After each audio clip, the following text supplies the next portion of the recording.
Tonight on Alaska's news source, a person is dead after a fire at a Fairbanks home, where it happened and what we know so far. And a winter weather warning is in effect until Wednesday in western Alaska, bringing a wintry mix to other portions of the state.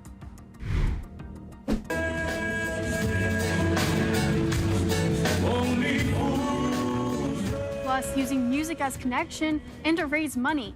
Head inside last night's fundraiser at Williwaw Social that's sending proceeds to western Alaska. And about 20 people in Fairbanks are a bit more informed, checking with the Citizen Engagement Academy graduates to see the impact it's made on them as community members.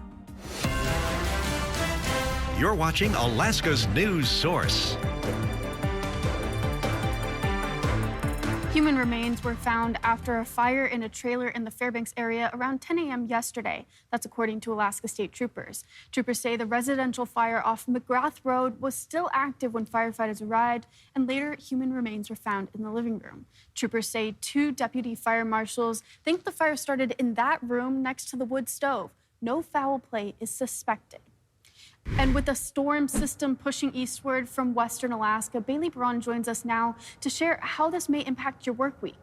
Yeah, Michaela, thank you. We do have a pretty big storm. It's already pushed through the Aleutians as well as southwestern Alaska, bringing in those impacts such as some rain, some wintry mix, and as well as warmer temperatures. Now, looking ahead with our satellite and radar, you can see purple highlighting most of the western coast. Purple is a winter weather advisory, pink is a winter storm warning, and green is a coastal flood advisory. So we'll be talking about this in full weather, but just be aware of these impacts. This is going to bring a snowy mix into areas of the Seward Peninsula, as well as a continued mixture of that moving into southwest Alaska. And you can already see that frontal boundary moving through into south central. Now we can already see highlighted in purple for south central. That's that winter weather advisory. So we can expect to see some snow pushing into south central to start off your work week. Now, one of the impacts that I did mention of this storm was warmer temperatures. You can already see Bethel is 16 degrees warmer today than it was yesterday, and that's that storm pushing through. It's also starting to bring in warmer temperatures into the interior,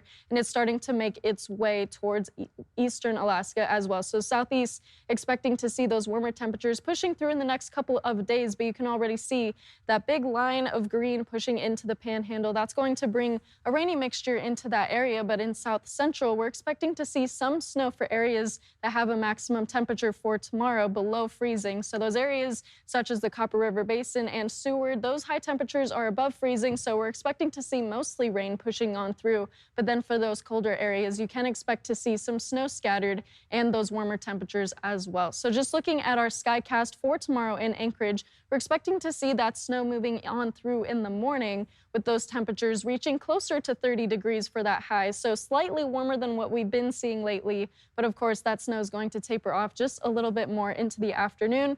And then just looking statewide right now, we do see that winter wonderland right now. Those temperatures feeling a little bit chilly, but Michaela, we can expect to add on just a little bit more snow to that wintry wonderland. Thank you, Bailey. That was some important information to share. Williwaw Social was a hotspot for charitable donations last night, where a benefit concert raised funds for those impacted by Former Typhon Halong. Justin Matson was there and saw the sense of community.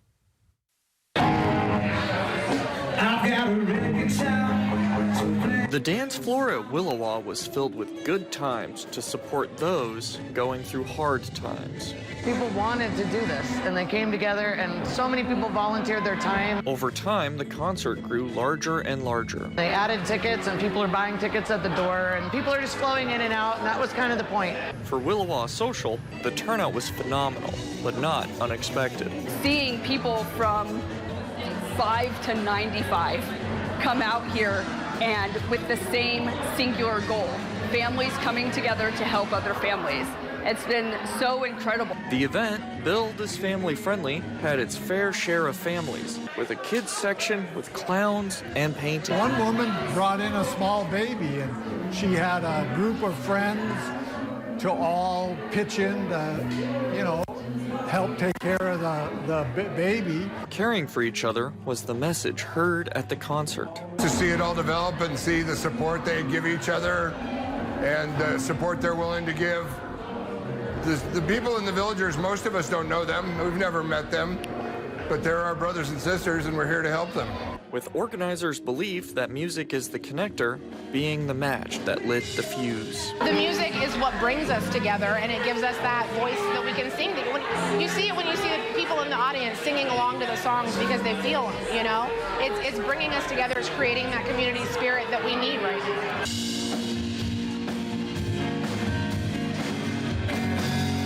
I'm getting a little old for the bar scene, but I do like going out and seeing live music.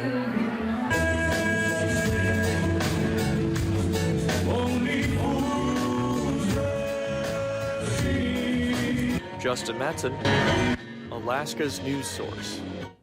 We reached out to the organizer to see how much money they've raised. She says at this time, they don't have a final tally as people are still donating, but she expects the results to surpass their goal.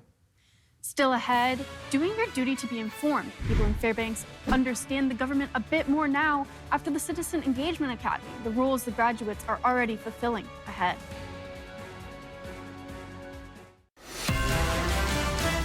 You're watching Alaska's news source.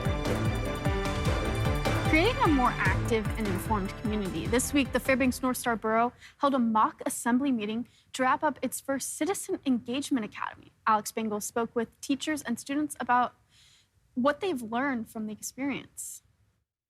We've had fun, and I think we've all learned something. More than 20 community members gathered at Assembly Chambers Wednesday, putting themselves in the shoes of those who represent them at the borough. I've always been one of those that if you don't participate, whether it's voting or something like this, you can't complain. Over the last 8 weeks, Academy participants met every Wednesday evening to learn how local government works. People really want to be engaged, but they don't necessarily know how, and they need help and support with that. Team lead Amy Galloway calls the project a wild success, saying the borough plans to offer it every year and maybe start a youth academy too. We need more people to run for office, but we also need people on our boards and commissions.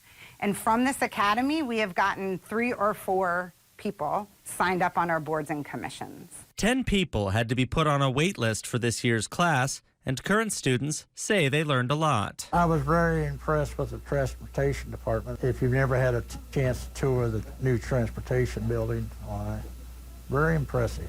Finally, on Thursday, participants graduated with a certificate of completion given at an assembly meeting. Citizens more empowered to make their voices heard. Alex Bengal, Alaska's news source. Thanks for listening. Click subscribe so you can get the latest podcast from Alaska's news source automatically. And stay up to date with breaking news and in-depth reporting available for free 24/7 with the Alaska's news source app.